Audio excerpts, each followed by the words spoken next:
There is a moment at every wedding when the room goes quiet, not because of love, but because of shame. This was one of those moments. The laughter started at the back of the hall. Then it spread Look at forward, him, the table poor by table, wretch! like fire Flowers, catching has dry he no paper, shame? until the entire grand ballroom of Aldenmore Palace was shaking with Get it. out, there's And no right in the regrets. center of He all should that hide cruelty his stood a man face. named Cael, barefoot because someone had stolen his shoes as a joke, wearing a borrowed suit 2 sizes too big, holding a bouquet of wildflowers he had picked himself because he could not afford roses. He did not cry. He did not run. He just stood there, looking at his bride with the steadiest eyes anyone in that room had ever seen, and she looked back at him with an expression that nobody present could quite read. Was it pity? Was it embarrassment? Was it something deeper than either of those things? Nobody cared enough to figure it out. They were too busy laughing. But here is the part they would spend the rest of their lives wishing they could take back.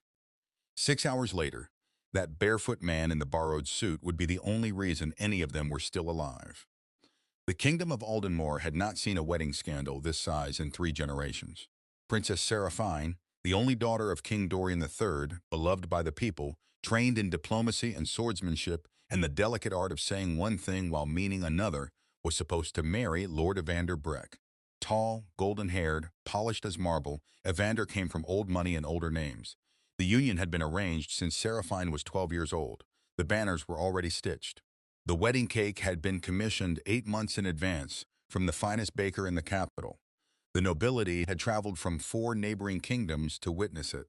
Then, 3 weeks before the wedding, Evander Breck was caught smuggling weapons to the enemy kingdom of Vorith. He was arrested on a Tuesday morning. By Wednesday, the engagement was dissolved. By Thursday, King Dorian was facing the worst political crisis of his reign because the wedding could not be canceled. 4 kingdoms had sent delegates. Canceling the ceremony would signal weakness, instability, a crown that could not control its own house. The wedding had to happen.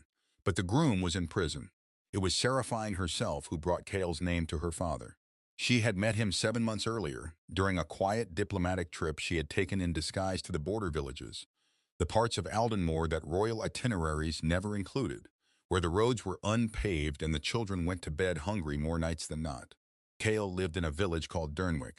He was a carpenter's son who had taught himself to read, who spent his evenings helping elderly neighbors repair their fences, and his mornings hauling water for families who had none. He was nobody, by every measure the court used to define that word. But Serafine had watched him for 3 days without him knowing who she was. She had watched how he treated people when there was nothing to gain from it. She had watched how he listened, really listened, when someone spoke to him. She had watched the way he made decisions, slowly, carefully, always thinking 3 steps ahead, always asking himself who might be hurt before he moved. She had thought about him every day for 7 months. When she told her father she wanted to marry Cael of Durnwick, King Dorian looked at her for a long time without speaking. He was a practical man. He understood that they were out of options, and he trusted his daughter's judgment more than he trusted most of his advisors. He said yes. What neither of them anticipated was just how viciously the court would receive the news. The morning of the wedding, Cael arrived at the palace 3 hours early. He had never been inside a building larger than the village meeting house. He stood in the entrance hall and looked up at the vaulted ceiling with its painted stars and gilded archways, and he did not feel small. He felt curious, the way he felt when he encountered anything he did not yet understand. He wanted to learn it. A palace steward had been assigned to help him dress. The steward, a thin man named Oren, did his job with the efficiency of someone deeply committed to not making eye contact. He helped Cael into a suit that had been pulled from storage because there had not been time to have one made. It was too long in the legs and too wide at the shoulders. Oren pinned what he could and said nothing about the rest. At some point during the preparation, while Cael was alone in the dressing room, someone took his shoes. He did not know who. He would never find out. But when he went looking for them and could not find them, he made a decision that would define the entire tone of the morning. He decided it did not matter. He had walked barefoot half his life. He could walk barefoot for 1 more hour. He picked wildflowers from the palace garden on his way to the hall. A gardener tried to stop him. He smiled and kept walking. The moment he entered the grand ballroom, the room read him in under 10 seconds. No shoes, ill-fitting suit, wildflowers, calloused hands, sun-darkened skin, dirt under his fingernails that he had scrubbed at, but could not fully remove because it had been there for years. The whispers started immediately. Then the open comments. Then the laughter. Lord Fenwick, seated at the head table, leaned toward the man beside him and said, loudly enough for 2 full rows to hear, "She traded a Vanderbreck for this? The kingdom is finished." Someone near the back made a comment about whether the peasant knew which fork was for salad. A duchess near the middle looked at Cael's bare feet and covered her mouth with her fan, but not her smile. Cael heard all of it, every word. His hearing was sharp. It always had been, sharpened by years of listening for problems before they became crises, for a creak that was rising too fast or a timber that was cracking under weight. He heard them. He did not react. He walked up the aisle at a steady pace, holding his wildflowers, and he looked for Serafine. She was standing at the altar in a gown the color of morning light, ivory with pale gold threading, and her jaw was tight and her eyes were bright with something that the court mistook for tears. It was not tears, it was fury, but she held it in her body the way her father had taught her, still on the outside, burning on the inside, waiting. When Cael reached her, he held out the wildflowers. "I know they are not roses," he said quietly, just to her, "but I picked them myself, everyone." She took them. And something in her face changed, not dramatically, not for the audience, but in the small private way that only happens between 2 people who are actually paying attention to each other. "They are the right ones," she said. The ceremony proceeded. The court behaved the way courts behave when they have decided someone is beneath them, with the particular cruelty of people who believe their cruelty is actually just honesty. Through the vows, through the ring exchange, through the formal pronouncement, the commentary from the tables never fully stopped. The priest rushed the ceremony, clearly embarrassed. The musicians played too fast. When it was over, there was polite applause, the kind that sounds like dismissal. Cael and Serafine walked back down the aisle together, her hand on his arm, his pace unchanged from what it had been all morning. At the door of the grand ballroom, he paused and looked back at the room full of people who had just spent an hour mocking him. He said nothing, but he counted the exits, and he noticed that the 3rd window on the east wall had been left unlatched. Nobody saw him notice. That was the thing about Cael. He had spent his whole life being looked at without being seen. People glanced at him and their eyes moved on. They never stayed long enough to realize how much he was observing in return. He filed away what he had seen and walked out with his wife into the palace corridor. The wedding reception was in the palace's outer courtyard, a wide open space surrounded by columns and lit with hanging lanterns as the afternoon moved toward evening. Tables were set with food and wine. A quartet played in the corner.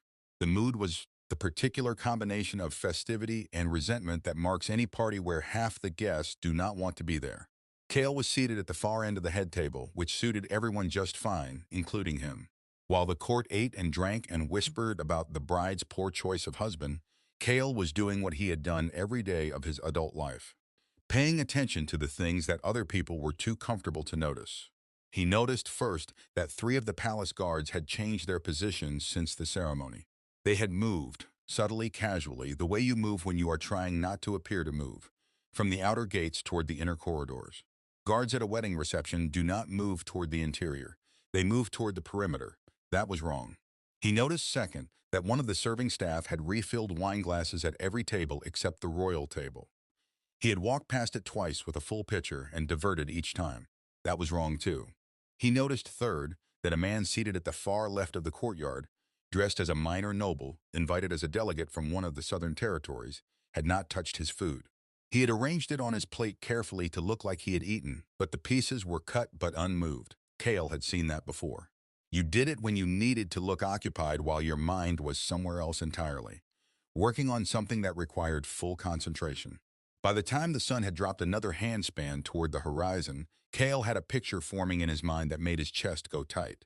He leaned toward Serafine. "I need to speak with you," he said quietly. "Not here." She looked at him. She had spent the last 2 hours watching him from the corner of her eye, partly out of guilt about the morning, partly out of a curiosity she had not fully admitted to herself. She had noticed that he was not drinking. She had noticed that he kept looking at the guards. Now, she asked, "Yes." They excused themselves. She cited a need to change her shoes, which produced another round of quiet laughter at the table. Someone murmuring something about fitting that her husband has none, and they slipped into the palace interior. In the corridor outside the courtyard, Cael stopped and spoke fast. "3 of your father's inner guard have repositioned inside the palace. The man seated at table 7 has not eaten. He has positioned himself with a direct sightline to your father's chair, and his right hand has not moved above the table once in the last 40 minutes. And whoever filled the wine tonight skipped the royal table deliberately. Serafine stared at him. How long have you been watching this? She asked. Since we sat down. Why didn't you? I wanted to be certain before I said anything, he said. I am certain now. Someone is planning to move against your father tonight, during the reception. It is designed to look like a tragic accident at a wedding, the kind of chaos that gets blamed on 100 different things and never quite gets solved. Serafine was silent for 3 full seconds. She was running the political map of Aldenmore in her mind, who stood to gain, who had motive, who had access, and she was arriving at a name that made her blood go cold. Vorith, she said. That would be my guess, Cael said. Evander Breck was their man. His arrest cost them their inside position. They need to reset the board. He paused.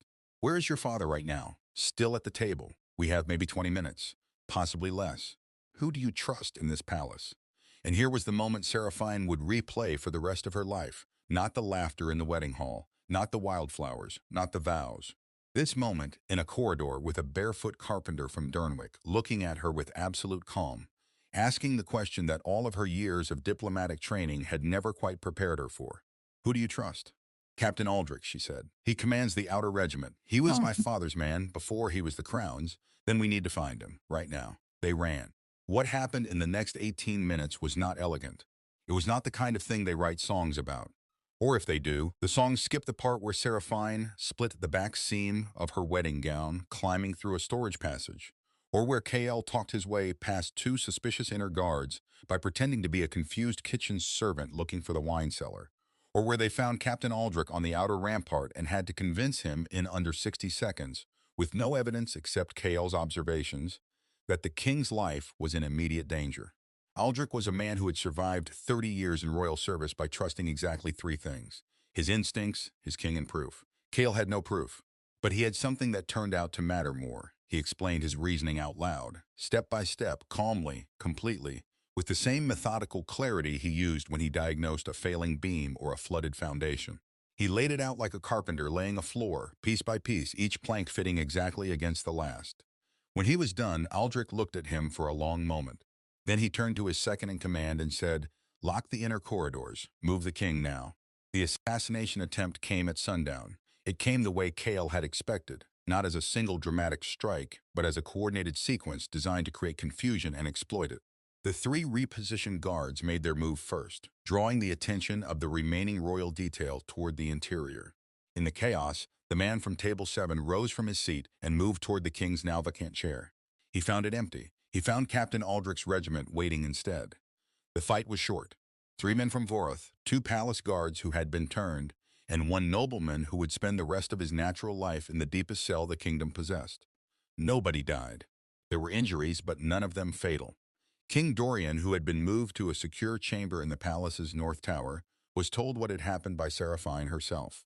She sat across from her father in a room lit by 2 candles and told him the entire story, from the unlatched window to the untouched food to the conversation in the corridor.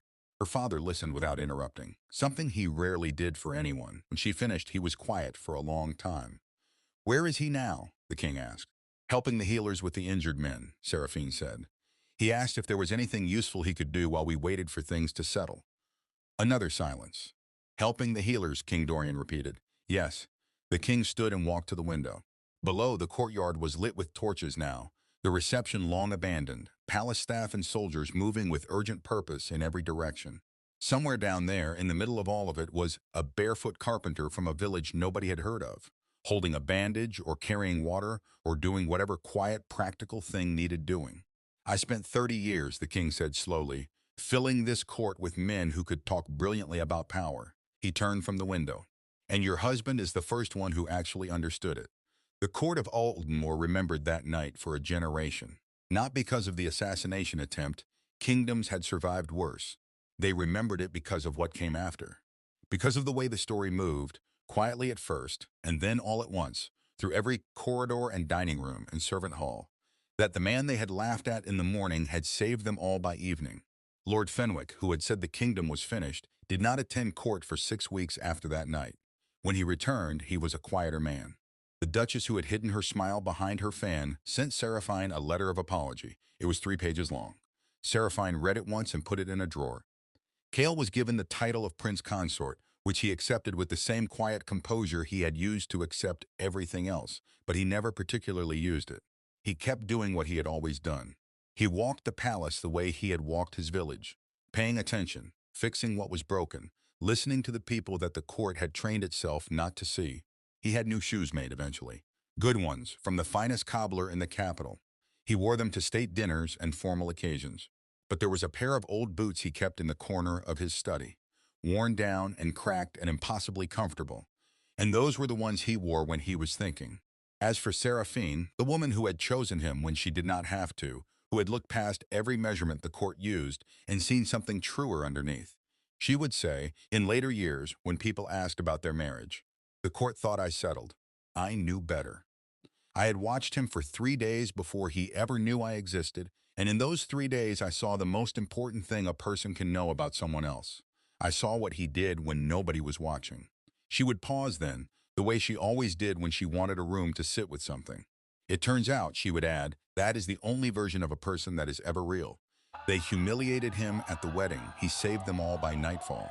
And the wildflowers she had carried down the aisle, pressed and dried and framed, hung on the wall of the royal study for the next 40 years, next to a small carved sign that Cael had made himself in his old workshop before he had ever known what his life was going to become.